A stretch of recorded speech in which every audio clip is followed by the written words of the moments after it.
clear tu te Mizo Christam hingin sibai kabu ka cheu ei tur lai khovel le zoram khovel bumpui khi COVID-19 le na wangin ko khan ho biak ina te ngai khom thei lo wa camping le crusade eng ma ti thei lo wa eng kara hian khri te mong an na ten khovel an hoi me kara Lalliso Christa thamuan na le pathian thil ti theinan lo hu theinan Bible ni te that lo vai rem chan na le zero atia chu wang chuan rem chan na Agape gospel Rhema team chuan kan han zonga ti chuan YouTube channel thar kan han siam ve a heng te ko hi lo ngai thatu ten lo subscribe tur le like te comment te rem chan na nga lo pe turin kanin ngen bok ani e le pathian polin athu thiang lim kan ngai thanga voina kan thu bui tu chu Chhinchhiahna mak le danglam bik ti bangin pathian thu cha an soi do na ni pathian polin thu thiang lim lo ngai thang zo nei sai bung som nga le pathum chang thuma changa chang ru zo hian ani chu mi hring te mu sit le du lovin na oma ulung ngai na te nei mi le na te hremi ani mi te nam mai an hu san an chuan ani chu mu sitin na oma ke ni la chuan ani chu kan ngai sang si lo ani chuan kan na te phurin kan lung ngai na te po phur nge ya ni ma sela ke ni chuan lung ngai na tla buaka pathian buaka ti re theya kan ngai si ya ni ma sela ani chu kan bo chiat na wangin hiamin oma kan kholo na wangin buak thilin oma kan thamuan na tura thunun na chu chunga tla a vuak na vuak te chuan ti damin kanom ta kan za hian bera mangin kan va bova mani kong konga kan pen theva lalpa chuan ani chunga chuan kan za kholo na chu a ta a chan sim tha mathai zia bung som le patni lo chiar le ang chang som thum pare ta chang hian lo chiar le ang chumi lai chuan le khaziak tu te le farisai te zinga mi tu te ne mo an bi a anena zirtir tu i nena ta Chhinchhiahna bu kan du e an dia ani ro chuan nena chuan sual tak le ui re mang tak te chuan Chhinchhiahna an zonga nima sela zol nei zona Chhinchhiahna chau lo chuan nena Chhinchhiahna reng reng pe kan lo wang zona chuni thum le zam thum ha pui ka chunga omang khan mi hring fa pa hini thum le zam thum lei ka chunga om bok donani neni vi khwami te chu ngai to huna chuan tun lai chuan te ne na hian an ding ve anga hiam lowan san ti ran zona thokila wangin an sim si ya ngai te u zona airo pui zo heta hian omasin chimlam lal nu kha ngai to huna chuan tun lai chuan te ne na hian a tho ve anga hiam lowa san ti ran Solomon fin na ngai khatur ma in kol kila ta lo kalasin alo kal sia ngai te u Solomon ai ro pui zo heta hian a omasin Hebrai mi te hele khathon bung khat chang khata chana chang ni lo chiarang pathian ma sa tha tu te ne na bung tam tak le kong tin Rhema zol nei te thu lo soi tu khan heng ni to pa hian ke ma ni ne na fa pa chuan thu soi ta chu mi chu en kim ro chung tu a ro ta chu mi po chuan khovel te chu sia mani zohana le khathon pakhat na bunga chang ro ka chang hian lo chiarang chang so pakhat hemi hiani tuile tisena lo kala chu Isua Christa hi tui chawa ni lovin tu ya le tisena ni so ke khriat tia tu chu tharau hiani tharau chu thu takhani awangin khriat tia tu chu pathumanom tharau le tuile tisen chu chung pathum chuan in thurwalani mi hring khriat tia na ma khan pom chon pathian khriat tia na chu ro pui jok sia pathian khriat tia na chu ei hiani ka fa pachan chen ka khriat tir to ti hi pathian fa paring tu chuan ma ni khriat na na yani pathian ring lo tu chuan ama su do thaya sia mani pathian na fa pachan chen khriat tir arin lo wangin khriat tir na chu ei hiani pathian in chatuan nun na min pe a chumi nun na chu afa pa omani fa pa nei tu chuan nun na na yani pathian fa pa nei lo tu chuan nun na nei lo athu khan chiar teral pan kan za tan mal min som sak ro se an trong trai lo mai anga ti chuan nang soi pop pop anga tok lama kan trong trai mai don nia an trong trai to thoma ne voi nia kan soi du chu ne Chhinchhiahna mak le danglam bi ti hiania hei apoi mo na chu Israel fa te ai kupta boya te antanga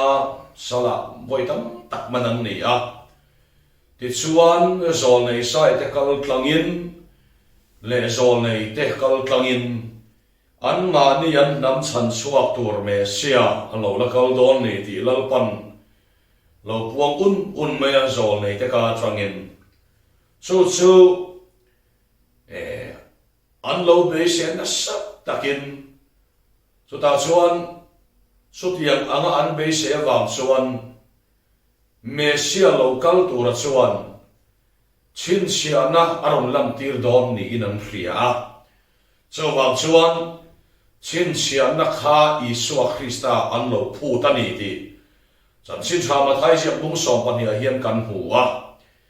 Mesia rom sarkar la kamin chan chuak tu ini tak zet chuan Chhinchhiahna min hu ro Mesia Isaiah ten lo soi kha ini tak meu ani chuan kan lo be seile kan lo na kha ini tak tak ani chuan Chhinchhiahna min hu ro tin Isua kha an lo nge na ni chu kam soi du cham chu Chhinchhiahna poi mo na hi sign hemi Chhinchhiahna kan ti he poi mo le maya mi ne na thil kapedona ni ti hi ka hiat tir ka signal na tan son sign ka mu tir ngai ta ni ka signal na atanga sign ka mu tir to chuan so sign na chang chuan min alo ring khap to do ni so wang chuan hemi Chhinchhiahna sign kam te hi pathian thua hian apoi mo le maya so Chhinchhiahna chu Isor han zo ta ha ti chuan so Chhinchhiahna an be sei tak maya chu Mesia ani tak meu chuan an ma ni obvet tu rom sarkar chunga apawar a thil ti theina khalam tir turin an be sei ani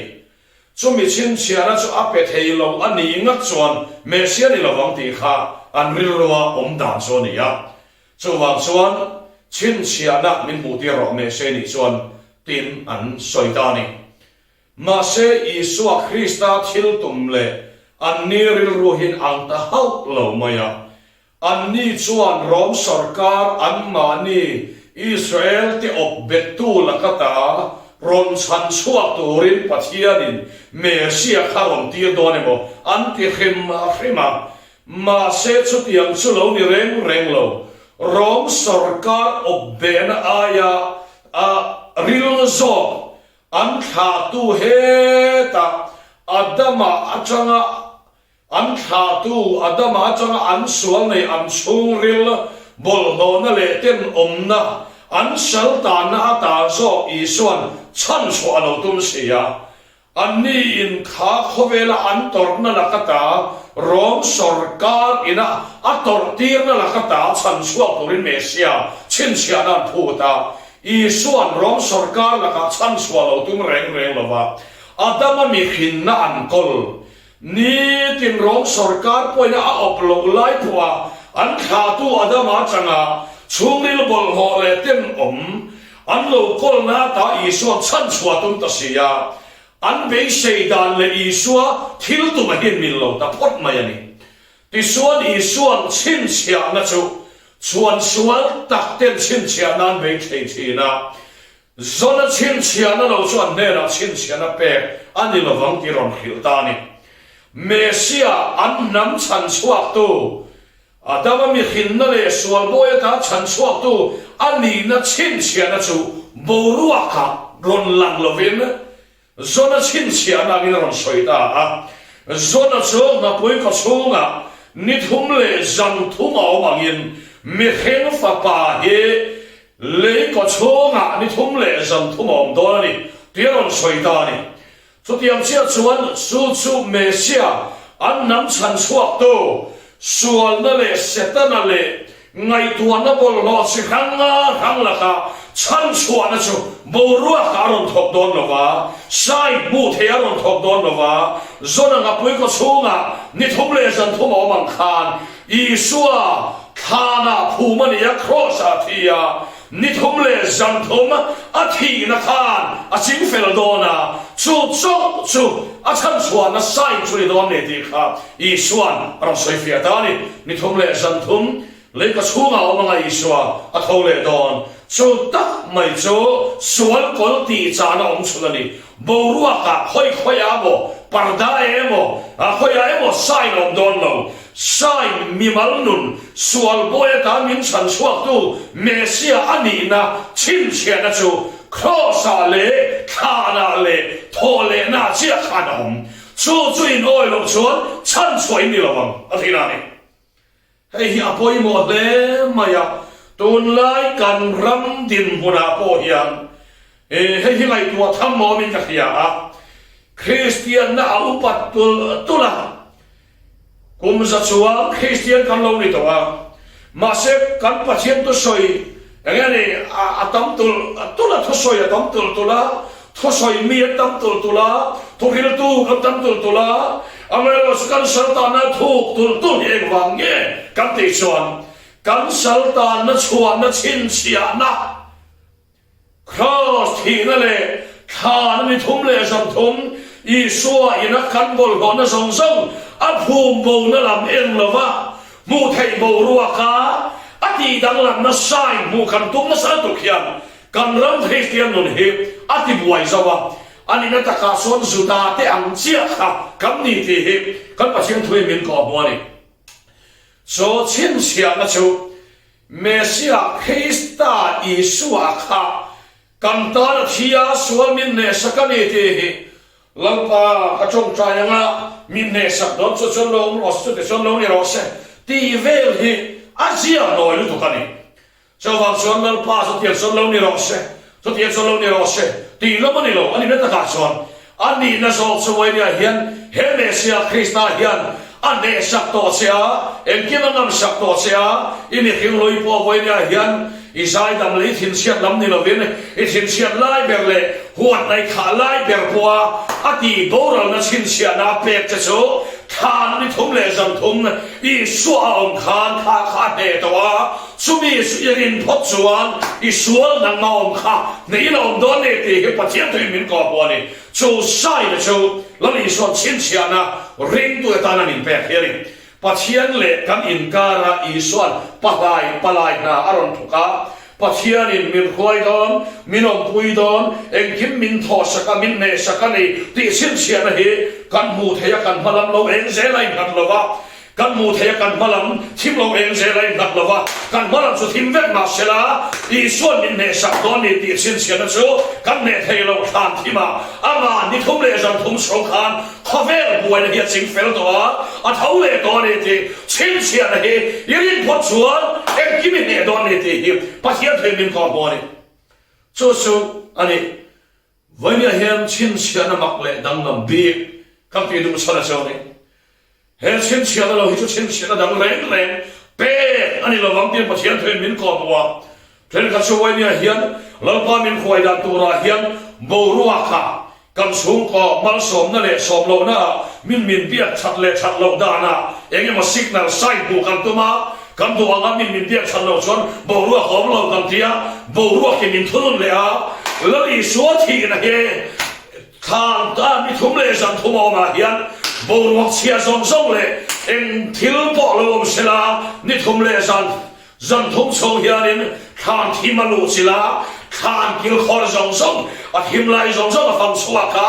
ข้านาสวดทิลติเทนะเดียเนสไซอารมณ์โทเลยอ่ะโจชินเชียนสุกิตานอารมณ์เปโตเสียเอ็งพวกนั้นมาเรามันอีชวนส่วนเรามันอีชวนแค่นาเกียนเดี๋ยวฟังเกเตงดเราละบวยเรามันอีเป็นแค่มาเอ็งเดี๋ยวฟังเกเตงดเราละจุดนี้จุดเอ็งเราจุดนี้เป็นไทยดอนละว่าวันนี้เห็นนั้นมาเราจุดทิมเตบวยเต็นละในเจมาเอ็นเสละโมละในเจมาเสละทิมเตบวยเต็นอีเวลจุดเล็กขัดมาเสละ i suan su thim de to suan i ma khan thim lo lu sil to wa eng kim lo ngam to wa a thole to ni ti sai hilal pan bu ti chero se so sulal pan itana sai a chin sia na chuani so su khovel ta na pe ma se suda te khala ngoi thei lo so wa son na le suan ngay tuan này nên vì khoa kha in man lo dinga thiam lo van som tir an cheu zona thok hila wangin an sim si a zona ai no pui zo ta hian o mani ri ama khani zona thok hil mai evangelist lu ve tak ma ni thodu ve tak mai thok hil mai apon piam thani so ani ai no pui zo hi ko ma sin zona tir tu pa kha ko ma sin so wang suan tin i suan sai ani tin chim lo nu kha mai ko ni chon in ma lo ding nga kon thole anga thiam lo va san ti ram chu kon kila tang solomon of fin na en turin lo khalani solomon ai ro pui zo pa hian o masin solomon a chula le so ma nge in a ro pui na so mai thom su pon ram tu tin par pon se ni lo ve a lo ti ya so wang suan solomon ai ro pui zo Mesia Christa kha anjina om to so chin chen da om lo tha na kha om hi chin chen da tur so ni ka thau le so pathian in Israel ka sal ta na ta an zalem na tura sai su ani ti helo khiam cheu pathian ni ma se oi thei khat lawani so tak mai so pathian thena min ko mu hi ron ni ta so wang suan su Chhinchhiahna so sai na so voi ni hian ne pathian thui na min ko hu so ni lali suan su an soi ta amange kha Israel te dam na tur nam dang la kan dam na an ma mo lo Israel te hian an ma mo ber su adama sual zum zamin aman na ta chan suan hi voi ni khem kwan an phe thei lo leilunga thokin na an la be sei leilunga mal som na la be sei ma se pathian thil tum zo chu voi ni Israel te mel ma hi pathian tanin ma thamani lo voi ni lo pan angai poi mo ber chu Israel te chuma adama chinung sual chinunga adama thakal zel mai an ni na sual te isil duam chapo te huak na te khak na te hlau na te zam na te an ma ni man beto chunge chuai ni hian ni sual crossa ti bola khana phum bo tuma chumi nge chu an tan ne sia hi pe ani to ni ti hi I sodama soita chumi Chhinchhiahna chu an ngai tu phalo re nga Chhinchhiahna an lo zon po khan nam dang la ka chan hi man ni don nge tu chumi science an zong ar go ni thlen khon an la ho sam sara sanani ti hi ne pathian thui min ko mo ni chu wang suan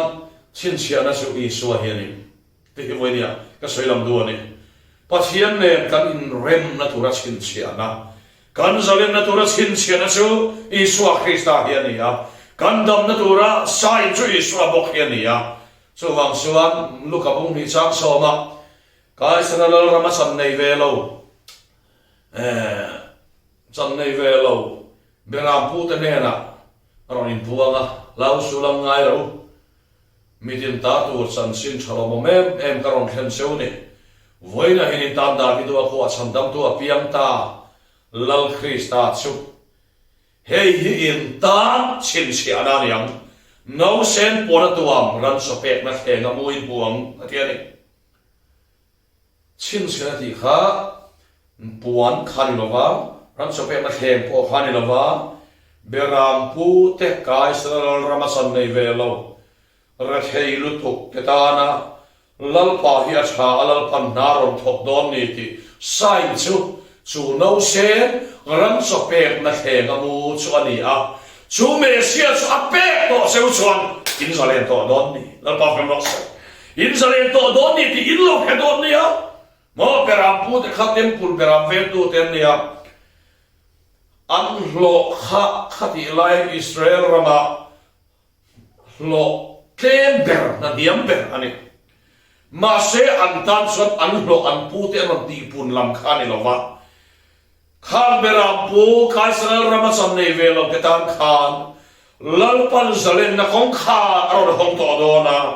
chuwang suan in na sanga an in up lo lamani don lo in na lampang chu in beram ven ba khediam nei emma thiam nei lo maula beram ven ba emma thiam nei lo maula mesia alo piam to ni suan in tan yo ya ma pe ani to a la pa khoi to don chewani to su in tan Chhinchhiahna ni come on takin among chew an vadim ro puina dangan mu chuang lo sumle payan mu bel chuang lo choi boy dan mu chuang lo ma se pathian fa chung zelin lim takin hole ta ni lau pan zol nei ka lo soi to nam tin thoben na tur sai mesia chuan puto ni pathian ko ram lo se una du tak voi ni hian min thila pe do chia signal mga sai ni mu chuan I hi me me ko thile lo me Krista lau para kuai don chati sai ya pe to lau para ti zalen don chati afa pa a pe to sele ti e zanina hian no voi ni kan sai lam do ni so pathian thoi min ko wa ti chuan hei ta hian chỉ xong mình có một chú sai Chhinchhiahna chú Bible mình ta lần sạc hay bộ lần rồi cũng riết ta chiang mày à pha pa meu po ui lo va zua lo va kan za ai min pe tu chuan thil zong po tho nin min pe lo wang mi thil min pe do nge do no lan pa mi phia ti ro sai kan chung kwa hinal pa ite dam don nge don no karin theinan se sai them te tal min ku ti ro ti hian izon nem to lo to sai ni moi ring ta chuang lo ani lo de wan yang ai fia de mi ti zel tho khave la bu thei sai ki chuan rin na pe tak lo se rin na lo sona bol se I swa hiari he bai bung so pa ni chang khata to ti son chung pune sa ta al khe to ten min hol vela wa hian kan main kan siam man chel ta ki ta na usela ko so ti chuan I swa kan rin na siam to le ti fan kem to lam so ene sai rin na siam lo wa lau pan sai na ta na pe Krista so hian rin na siam ta so kan ti him pa hian thei min ko ho ni chuwang chuan enge kan bu kam ti chuan pola chuan afa pa po zo lo wa kan za aya min pe tu chuan thil zong so po hloi min pe lo wang mi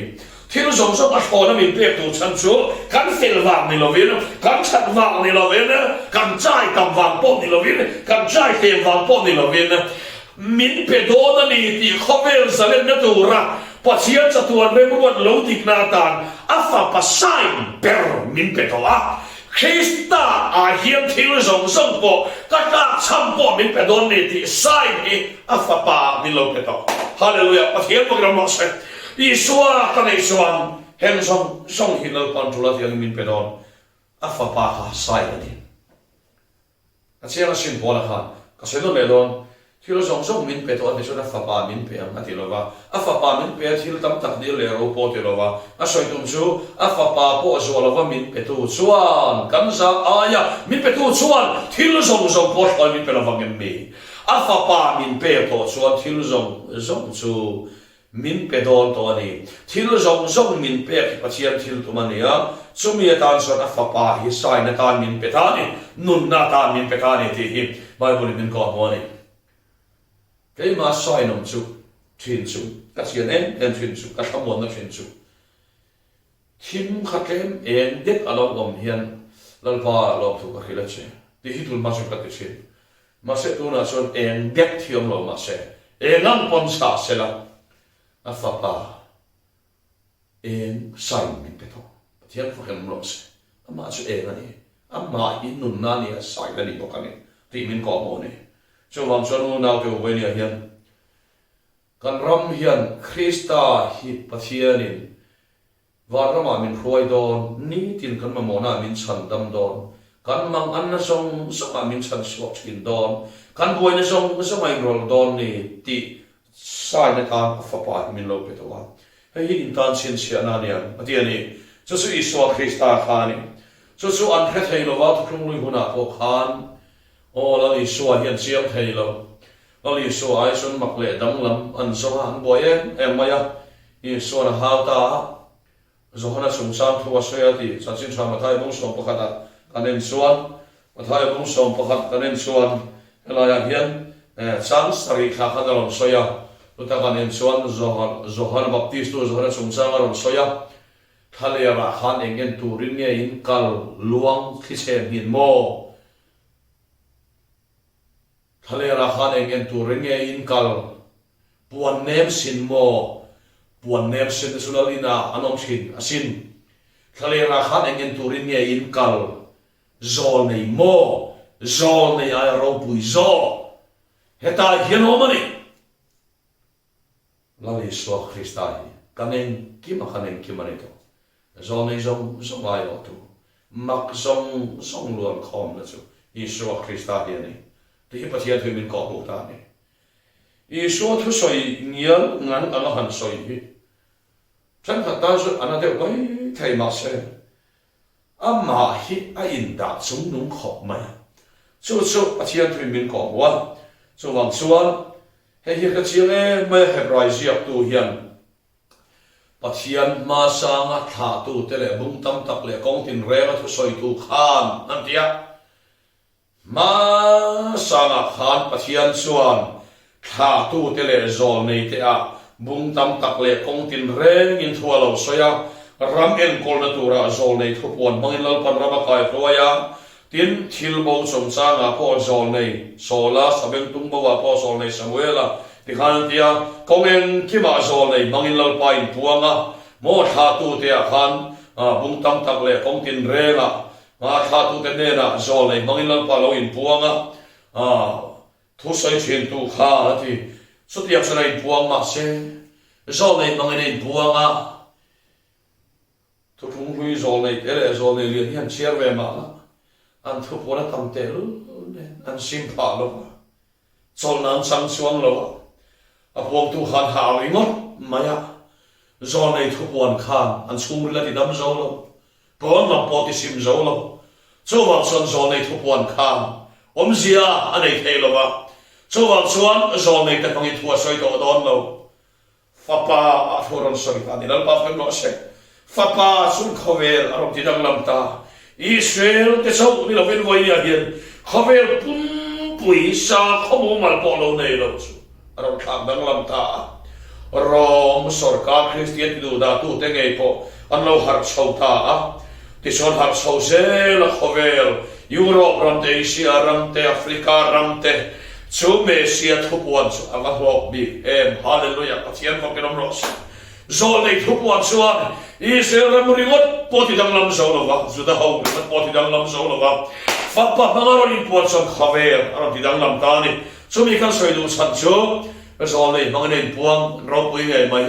ma se pathian thin lung hi khachiang ro zol nei thupuan awa in rama chachuang lo zol nei thupuan awa in tu man chandam na chang lo danglam na hen pachuang lo ni he ram hian ama mo su Isua hian lal pa kram lo se he ram ina mo su fa pa ai puan na hian til mak tam ta ati sa achiam lu to ama ti ne me Isua kan hena khan an ral be tu te mak tu de ve ne saka tin sumi lo wa po ti khan mak de de ne saka na tam tak mai mana va mi men kim mai ape lal pa khan ma mo pia ma til mak ina puak chumi khin thin lung adama tha chu ti dang lam thei da tak alo mai ni mosia te po ni na ta chuan zol nei zai dam lor lak kan te ni a hruai tu zai dam ma se a hruai tu mosia khan a suai Israel te sual na phur thei chuang lawa an chomril na kha ti dam zo chuang lo chu wang chuan mosia tram te zol nei tram ke sual padon kha khen ta mi hing mi mal ne na in puan nan zolei mang to lovina fapa aron mang tani pathian pakin am se hem ni to pa hian ati mo hem ni to ati kha hun runga ni nunga ati dania ni nunga chuan a fapa in kan ne na thwa soita aron dani so wang chuan ka te soi lok duwa zolei him kha nom to lo ka ti lo hi zolei tam tak thu soi te po kan rama pu song khu pa te po an lo mang ka zol nei ti kan fu don nge phiat ti na dong kan ti don nge ka thiam chi lo ba ka lai ka chu em po ni se soi don so in ni la tu tam ta ka omanga in ni kher ngai lo bin an thu soi kha khen dik tam ta ko mani ma se a hen dik na kham har na fen lo so lo ti dang lam lo ram tan thilan puang aron kheng dikanga maset nang ma mi malbiak na chon zol nei ni lovin fapa hi bang do ani ka thiamem zol ni ka zol mi lovani zol nei puang dik tam takan nei anga ma se zol nei mangero chon ani lovang che lalpan abiak nam se afapa han to hei ka thiama poi mo maya kan buai dan hi ai so roi kuala so min ti buai china so ga so khala man pon khalo kheng di kan ipon zuno la ngai chuang lo apoi mo em tho mai di mai lo pa lo khiat ni chuan amma e ro cho chumia wanga khami pon buai pui em mai fa pa o hengai lo fa pa manga abiak na zo ngai sang lo wa he la ma thu puan ngai sang a kan khan khom du mai chini chu Isua Krista era ma ngai lo na khalera khan ngin turin ngin kal luan hi sem ngin mo ngin turin ngin kal khalera khan puan nem sin mo zo nei mo ai lo Mizo Isua kan mera mari hei wena ka sai lang duari hei Isua Krista hi kan ta da tu tak me mari tika sai lang duari chuma so fa pa yen kan ne na thua soita afapa chuan keima ni ne na thua soita ti in herai bung khat sang kha changa sang ni anin ko muwa ama chuan khovel chu sia mani ati boka khovel asiam na fapa mang kha kan ne na rin buang rek mai ni pui tak ri ngot mai ni so fapa chuan ik ti nge thua soi ta hian fapa oma ta hian pa oma tang ke ko oma fapa in fapa kharon khina fapa in ke min ron khim chong zelang kha ni lova kha fapa mangin thoran soi lam kha ni lova ti chuan thoran soi dan chu a fapa a khan thoran soi ani te hinan tian soi ta ela a fapa a khan ati tur zong zong ron ti ya chumi chan chin chumi ron khela chumi biak na ta ke ma mi mal hilal pan hang ta ni so tian soi ta ela a fapa a chuan i chan chin aron soi dai ya ni su a fapa a chuan nang ma hi ron beta cha inak na bia lungai ne a bia a sual na khat a bia a to so tin ne bia ti chuan isai bung som na pathum chang thuma tanga kan chiar kha ani chumi khing ke du lo le mu siti no oma lungai ne ta nei mi le nap nap ta khami ani a ne mi ta mai hu sanam so ani chu mu siti no oma ke ni na ani chu kan ngai sang silo na ke ni minon biak na ber isua kha mu siti no oma ngai sa ni la ba lali su ai chuan asum do na hot na du so kha lali su ai chuan choi mo e du so kha chuan chuan mu siti no oma ara ke ni ani chuan kan na te phurin kan lung e te po phur nge ya na te ni ti chuan ani chuan kam na te phurin kan lung e te phur nge ya ke ni chu pathian ko ka ti re thaya kam nai sia mo ara te ni chuan chuan kan bo sia na vai ria ni no oma kan kholo na vai vuak thi no oma kan khamwa na tra thul na su lalpa su ma sa ni su na ngakta a vuak na vuak ti ati da minom ta ti pathian thoi min ko huwa ti suan pathian ron soidan ka soidon ni ti hian e thusi ane ni sia ka ni pathian ron soidan ka soidon a ron bia ta chakha ani suan kam na te phur fapa a khan inat na song hi ka phur tir to ka fapa khan ti na ron beta chani ilung ngai na song hi phur to a ibo sian na wa ka fapa hi dia mi no om to ti bo che me ne na a bai por mo ne ron beta chani la ba ka mos a fapa a khan ron beta sia so wa chuan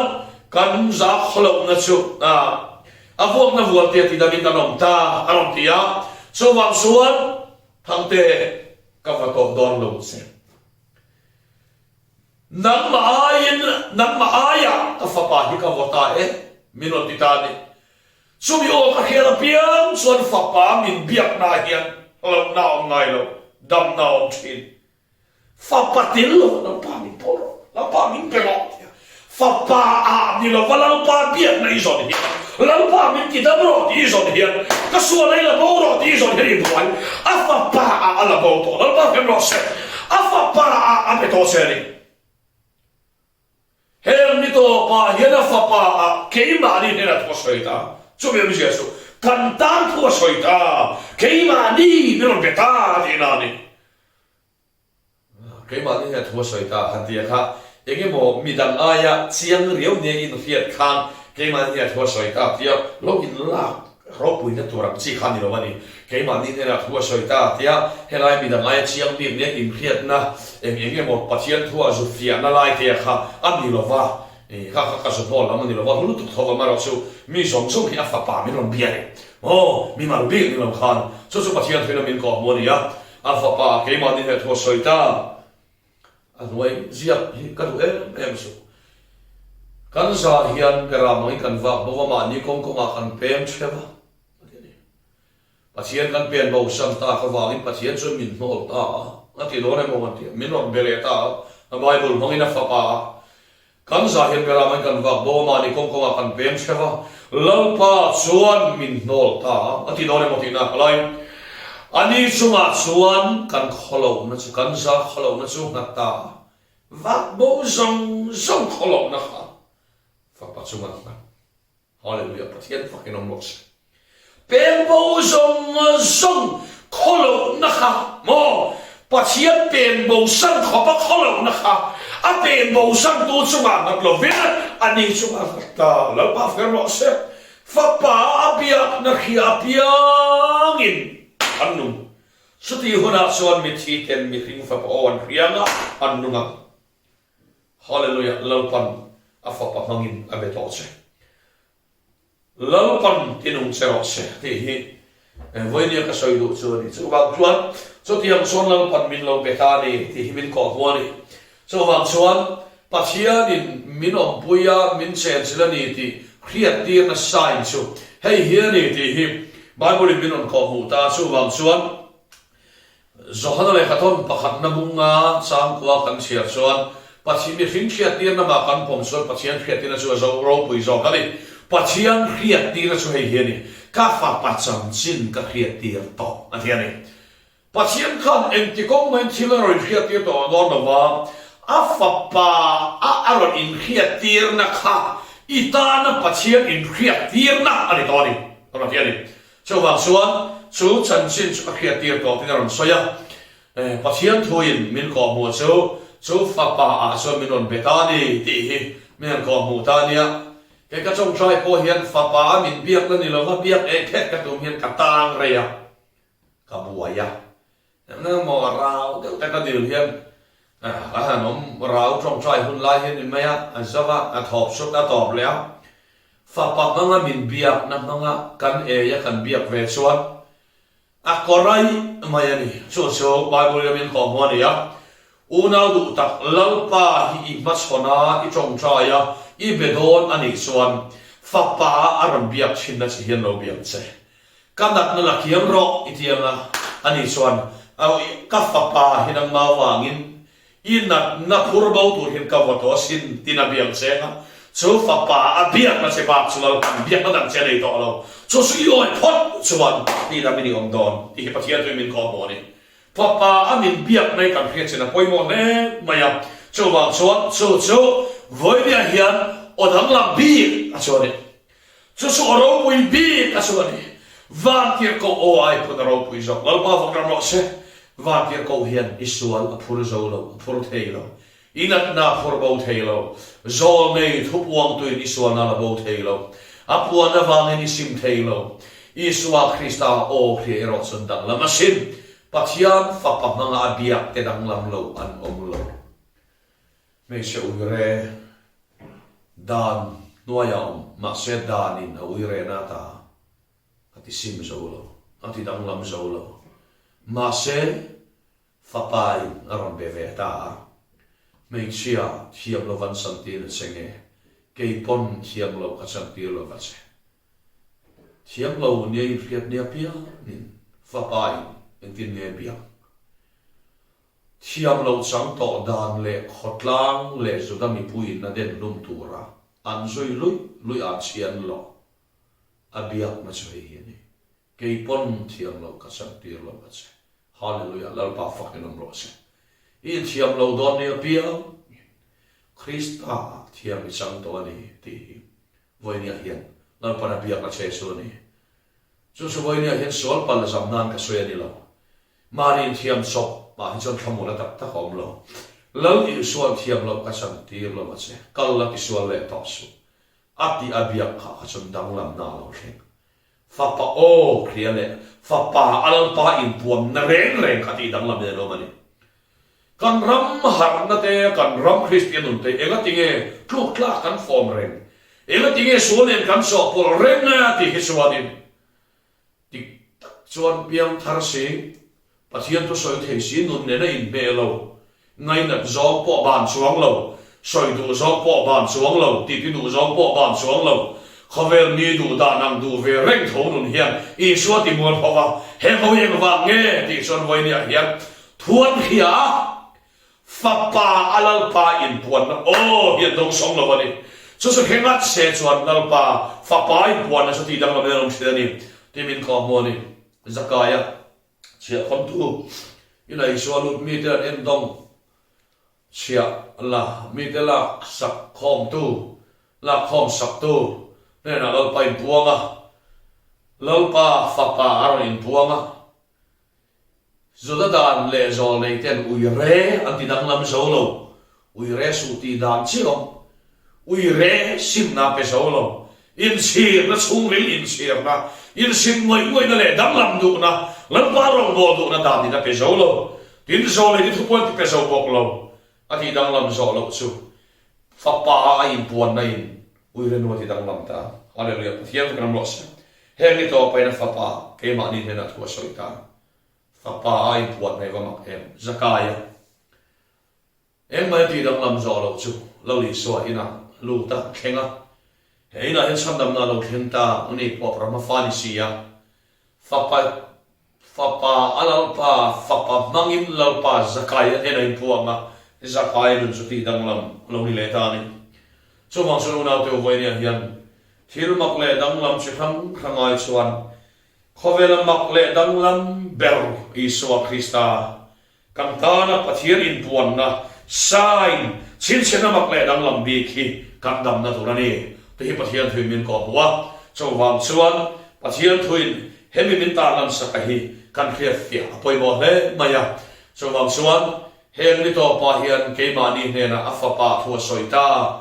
zol nei te le zol nei te abung tam tak kha tu te le zol nei te a thu lo soi tu khan heli ko paina fa pa ke mani na thu soi ta a ti chu wang chuan Isua Krista manga min biak na hi matam tak em voi ni hian inun au covid ta wa ko lo boi mai thei lo na wa boin voi ni hian sarkar da zom sung zel te phim khur ta khom sunga poi na thamong zo lo wani sun pathian ti hin ram bia cheni nun tak nei tu ni towa isura chan dam ni towa so wang sone ni somthum pathum a han kal mori tla ngai tan tor towa thole towa sai chu khovel dana petori khovel he chang dam do ati dam do ni ti sai ni isua athia ni thum le jam thum khana ching fel towa a thole to ni so wang son pola so ani Isua Krista kha thole lo se kam chan si cha hil hi em na ni lo wang ti Isua thole la si lo son mi ti thole na om lo wang ma se Krista thole na wang yin voi le hian o thina khomai tu o than khomai de na chu kan lo pa lo he to ni ti a thole hian min khia tir ta ni so wang suan lal pa chu a thole to ni ti Chhinchhiahna ta Krista rualin ke ni pomin lo kai tho ve ta a so wang suan adama tha ke ma ni bol ho na le ten om na halo na te fingin ti te lo pa nai sak lo thei lo na si khang om ke ni kan pai bo thei si lo huat na le khak na ka pai bo thei si lo zong khovel ngai na ru na om to lo se ka ti hi ke ma na ma om ta si ka pai bo thei si lo hi I suat kha na he to wa kha kai thau thel to lo wa cho wang chuan efesi mong ni sang ro ka Krista I suat chuan amar won ve ka min kai thovin van muna te ma ne na min chutir ta atia cho wang chuan boinia hian nalpa suan Krista ne na inun na thukro to ni ti hi I suat ne na boinia hian a thukro to se van muna a chutir to se ni ti hi fa pa mangin ron bire ta se a I hiat na ayin he thu hilo pomro afa pa manga min biak na letter min ron thon ta ni sarkar na thok turin interview wa ti chuan ti khanin chỉ sang ti nuwa itling le kin lo ve khelova itlin na chu mai kin ron tuang lova itlin na chu ala tu pa se ron kal nala department he te mo minister ron kala aron khil se ni lova itlin na chu calling letter anon peta se a ti suan kauna le kha aron peta se a chu le khai lo bu chia chuan a king ni ti sin enga tinge Krista inun thuru to ani ti lal pa heron kal nun athuin a letter su Bible hiani lal pa fer mo se e a love letter ni khobre love letter ro pui ber su Bible hiani ta hian polosa bung thum sang thuma in khito in nun su pathiana Krista ne na thur ki nom to ni ti kha kan na hian lo lai khan a hon te in Krista rolin min tin lunga if lai ni lo ila hian lo lai te kha ki nung to se Sumi chan sin chu ila kasilova edi som thum pathuma kala lo sing fela la letter su wei atiar ko te azol nei te mangazia letter su te ron thon ta cheri so wang suan voi hian Chhinchhiahna le danglam bi chu fapa ai pon na chan chen ni chu Bible in min khila chu letter su min ron thon ta ni unau ta voi hian so wang suan lalpa in pon ai te rai pon na he Chhinchhiahna Krista hi inun nani ti Chhinchhiahna hi ibu thei khoi thei in so ko ro ka en ma ko lo ma la kal zelam se I so hi to thole to wa inun na thukru to ani chu Chhinchhiahna chu bai ma na pe to se ni so wang son voi ya he Chhinchhiahna ne mai heri tu ten kam na ni chu mi nei tu te su lal pan chu mi ringa kal te he na chuan Philippi bungli chang som dia pathian tharau thi chu ti lungai su ama suan plan na nia tan suan Chhinchhiahna kha atia chuwang suan sumi ringtu le pathian ina Chhinchhiahna Krista minon per ringtu te su athara minon Chhinchhiahna minon sil nan ve ta thongani chuwang suan voinia hian tharau thinim inei ngat phe chuan lalpa sil nan ma chuwang to chu tharau thinim khani chuwang suan he ko boy ho in tu main ko bong ten ful sina bong ko hovin an bong Chhinchhiahna tan an sil mo sil kha a chu Chhinchhiahna ni a suan lian deu mai den khan meya an hemsa an han sil ta suan bo ma se ta ni tian kha siam to wa mi an ru sak thei to lo wa an ta ni kit kha siam to ni voi ni hian kharau thirim nei tu ni to phei chon lau thong su lam pa Chhinchhiahna to che pathian mo ram se ela ta ni Chhinchhiahna che atana mi lutak mi tura Chhinchhiahna aro puina mutir to ina Chhinchhiahna voi ni hian lalpan kum thachama kum to thing lalpa mi so furengani ati lalpa Chhinchhiahna to che so wang son voi ni hian ani lo zong lo la ka se le do chu tun la hian tharau nei lo mi var lo thilak sual ching kan tam to lo tu kam hei hian in e poi khatia Chhinchhiahna to thowa zuin mai la Chhinchhiahna to thona kana ka piam thang le ma anti atana siak lova mo ti lungai su ti zo kani kharau thinim chu kan endu zo te kan bu du zo la wang te ti lungai the ani ya chu wang so ti mi the ani chu mi yom sia chu kharau thinim kha abota la pang pot ni lovin che thei lo siam thei ani awangin kharau thinim a che lo so sual thon waya yom to mai non ni kan mun lu yom to mai non se ni le ai om chu ma ve tu te su mun kharau thinim hiani so wang so la Chhinchhiahna to sia so Chhinchhiahna chu ti bo som se lal pa fu rom se so Chhinchhiahna chu wei nia hian ne lal pan